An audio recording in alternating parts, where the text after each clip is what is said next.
Hello friends, नमस्कार। कैसे हैं आप लोग? आइए जुड़िए BPSC previous year question series में। आइए देखते हैं पहला क्वेश्चन। आज का पहला क्वेश्चन है, अंग्रेजों ने भारत पर लंबे समय तक राज्य कैसे किया? अंग्रेजों ने भारत में लंबे समय तक राज्य कैसे किया? कांग्रेस की उदारवादी नीति के कारण, भारतीय नेताओं की गिरफ्तारी के कारण, बांटो और राज करो नीति के कारण, उपयुक्त में से एक से अधिक, उपयुक्त में से कोई नहीं। तो अंग्रेजों ने भारत पर लंबे समय तक जो राज किया तो बांटो और राज करो की नीति पर। कैसे? बांटो, एक दूसरे को लड़ो और राज करो। इसका आंसर है सी। आइए सेकंड क्वेश्चन देखते हैं। बंगाल में द्वैध शासन प्रणाली किसके द्वारा लागू किया गया था? यानी कि द्वैध शासन किसके द्वारा लागू किया गया था? वारन हेस्टिंग के समय में, विलियम बेंटिंग के समय में, रॉबर्ट क्लाइव के समय में, लॉर्ड कर्जन के समय में। अच्छा देखिए फ्रेंड्स, द्वैध शासन लागू कब हुआ था? द्वैध शासन लागू कब हुआ था? तो लागू हुआ था 1765 में। कब लागू हुआ था? 1765 में। किसके शासनकाल में? तो रॉबर्ट क्लाइव के शासनकाल में। किसके शासनकाल में? रॉबर्ट क्लाइव के शासनकाल में। अच्छा ये पूछेगा द्वैध शासन समाप्त कब किया गया था? तो द्वैध शासन समाप्त किया गया था आपको 1772 में। कब किया गया था? 1772 के समय में। किसके शासनकाल में? वारंग हेस्टिंग के समय में। किसके? वारंग हेस्टिंग के समय में समाप्त किया गया था। और समाप्त करके कोलकाता के जो प्रधान था उसको निर्देश दिया गया था वे स्वयं दीवान बने और बंगाल, बिहार, उड़ीसा प्रबंध को अपने हाथ में ले। किसने आदेश दिया था? वारंग हेस्टिंग ने समाप्त किया था और रॉबर्ट क्लाइव ने द्वैध शासन को लागू किया था। आइए नेक्स्ट क्वेश्चन देखते हैं। द्वैध शासन का जनक किसे माना जाता है? तो द्वैध शासन का जनक सर लियोनिल क्विंटस को दिया जाता है। किसको? सर लियोनिल क्विंटस को दिया जाता है। आइए नेक्स्ट क्वेश्चन देखते हैं। भारत में प्रथम रेलवे लाइन किस ब्रिटिश गवर्नर के समय में बिछाया गया था? रेलवे लाइन किस ब्रिटिश गवर्नर के समय में बिछाया गया था? लॉर्ड डलहौजी के कार्यकाल में, लॉर्ड कर्जन के कार्यकाल में, लॉर्ड वेलेस्ली के कार्यकाल में, लॉर्ड लिटन के कार्यकाल में। अच्छा, रेलवे लाइन जो है सर्वप्रथम कब चलाया गया था? तो भारत में सबसे पहले 1853 में चलाया गया था। और कहाँ से कहाँ तक चलाया गया था? तो चलाया गया था मुंबई से थाने के बीच। कहाँ कहाँ? मुंबई से थाने के बीच। कितना किलोमीटर? 34 किलोमीटर। किसके शासनकाल में? तो लॉर्ड डलहौजी के शासनकाल में। किसके काल में? लॉर्ड डलहौजी के शासनकाल में प्रथम रेलवे लाइन भारत में चालू किया गया था। आइए नेक्स्ट क्वेश्चन देखते हैं। मुंगेर का बरहियालाताल विद्रोह का उद्देश्य क्या है? बरहियाताल विद्रोह का उद्देश्य क्या है? काश्त भूमि की वापसी की मांग, मुस्लिम किसानों का शोषण बंद हो, जमींदारी प्रथा की समाप्ति, वर्ग युद्ध की शुरुआत करना है। तो बरहियाताल विद्रोह का मतलब क्या है? बकास्त भूमि की वापसी की मांग। बकास्त भूमि की वापसी का यह आंदोलन कब किया गया था? यह आंदोलन किया गया था 1936 से 38 के बीच। कब? 1936 से 38 के बीच। अब कहाँ किया गया था? मुंगेर में। किसके नेतृत्व में? तो कार्य नंदन शर्मा के नेतृत्व में। किसके नेतृत्व में? कार्य नंदन शर्मा के नेतृत्व में। कहाँ पे? तो मुंगेर में। इसका मकसद क्या था? तो बकास्त भूमि की वापसी की मांग। आइए नेक्स्ट क्वेश्चन देखते हैं। 1857 में भारत का गवर्नर जनरल कौन था? 1857 में भारत का गवर्नर जनरल कौन था? Lord Wellesley, Lord Dalhousie, Lord Canning, Lord Minto. तो गवर्नर जनरल कौन था 1857 में? लॉर्ड कैनिंग था। कौन था? Lord Canning. याद रखना है, यह भारत का अंतिम गवर्नर जनरल था और प्रथम वायसराय भी था। क्या था? प्रथम वायसराय। आइए नेक्स्ट क्वेश्चन देखते हैं। अंग्रेजी भारतीय सेना में चर्बी वाले कारतूसों से चलने वाले एनफील्ड राइफल कब शामिल किया गया था? अंग्रेजों ने भारतीय सेना में चर्बी वाले कारतूसों से चलने वाले एनफील्ड राइफल कब शामिल किया गया था? नवंबर 1856 में, दिसंबर 1856 में, जनवरी 1857 में, फरवरी 1857 में।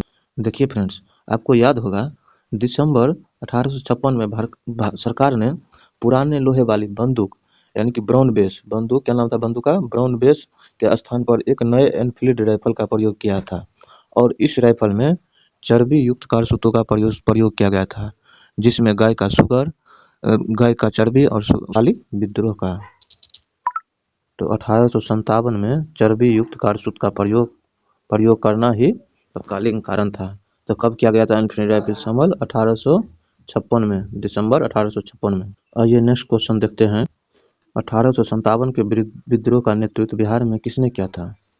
खान बहादुर खान ने, कुंवर सिंह ने, तात्या टोपियो ने, रानी रामकुमारी ने। तो 1857 में बिहार से नेतृत्व किसने किया था? तो कुंवर सिंह ने किया था। अच्छा, पूछेगा पटना से नेतृत्व किसने किया था? तो पटना से पीर अली ने किया था। किसने किया था? पीर अली ने किया था पटना से। बहुत क्वेश्चन पूछता है, ध्यान रखना है। खान बहादुर खान कहाँ से किया था? तो खान बहादुर खान बरेली से किया था। रानी लक्ष्मीबाई कहाँ से की थी? तो रानी लक्ष्मीबाई झांसी से किया था। कहाँ से किया था? झांसी से किया था। और लखनऊ से किसने किया था? तो लखनऊ से बेगम हजरत महल ने किया था। किसने किया था? बेगम हजरत महल। और बनारस इलाहाबाद से किसने किया था? तो बनारस इलाहाबाद से लियाकत अली ने किया था। और मेरठ से किसने किया था? तो मेरठ से कदम सिंह किया था। ध्यान रखना है, बहुत इंपॉर्टेंट क्वेश्चन है ये। आइए नेक्स्ट क्वेश्चन देखते हैं। इनमें से किसने 1857 के विद्रोह में सक्रिय भाग लिया था? नाना साहब कानपुर, बेगम हजरत महल लखनऊ, मौलवी अब्दुल्ला फैजाबाद, बेगम जीतन महल दिल्ली। तो इनमें से सभी ने भाग लिया था। इनमें से सभी ने भाग लिया था। बेगम जीतन महल कौन था? बेगम जीतन महल बहादुर शाह जफर की पत्नी थी, जो बहादुर शाह जफर अंतिम मुगल बादशाह था। कौन था? बहादुर शाह जफर अंतिम मुगल बादशाह। बहादुर शाह जफर को 1857 के विद्रोह में अंग्रेजों ने उन्हें कैद कर लिया और रंगून के बर्मा जेल में भेज दिया, जहां उसको 1862 में मृत्यु हो गया था। ध्यान रखना है। आइए नेक्स्ट क्वेश्चन देखते हैं। निम्नलिखित में से किसका नाम 1857 के विद्रोह से जुड़ा है?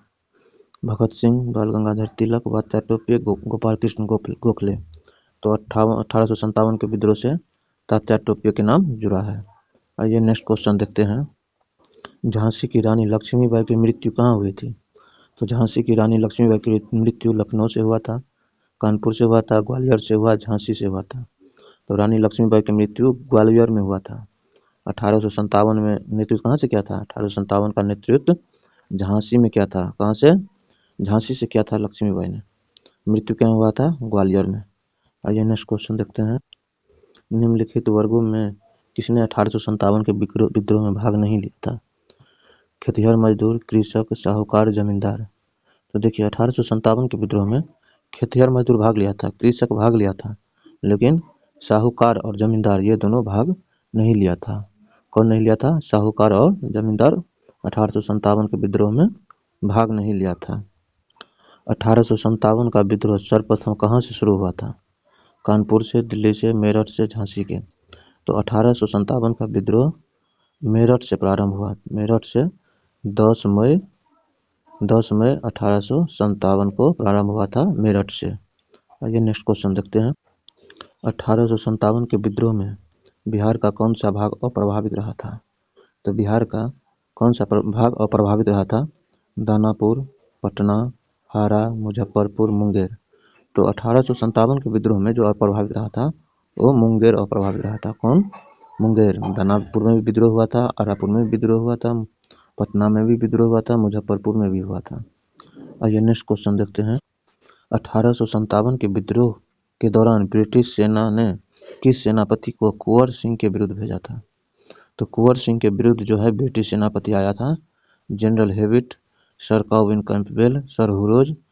उपयुक्त में से एक से अधिक, उपयुक्त में से कोई नहीं।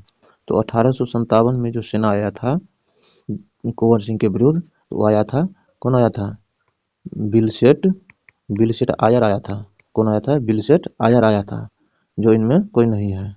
इसका आंसर होगा इनमें से कोई नहीं। हुरोज आया था किसके विरुद्ध? झांसी की रानी के विरुद्ध। किसके विरुद्ध? झांसी की रानी के विरुद्ध हिरोज आया था। अच्छा, इसमें एक क्वेश्चन और पूछता था। कुंवर सिंह जो है अंतिम युद्ध किस ब्रिटिश सेनापति के खिलाफ लड़ा था? तो कुंवर सिंह अंतिम जो युद्ध लड़ा था वो कैप्टन ली ग्रांट के विरुद्ध। किसके विरुद्ध? ली ग्रांट के विरुद्ध अंतिम युद्ध लड़ा था। कब लड़ा था? तो अप्रैल 1958 में। कब लड़ा था? अप्रैल 1958 में। उसके बाद 1958 में कुंवर सिंह का देहांत हो गया। आज का सेशन का यह लास्ट क्वेश्चन था। आइए मिलते हैं अगले क्वेश्चन में। अच्छा लगा तो लाइक करें, सब्सक्राइब करें और शेयर भी करें। धन्यवाद।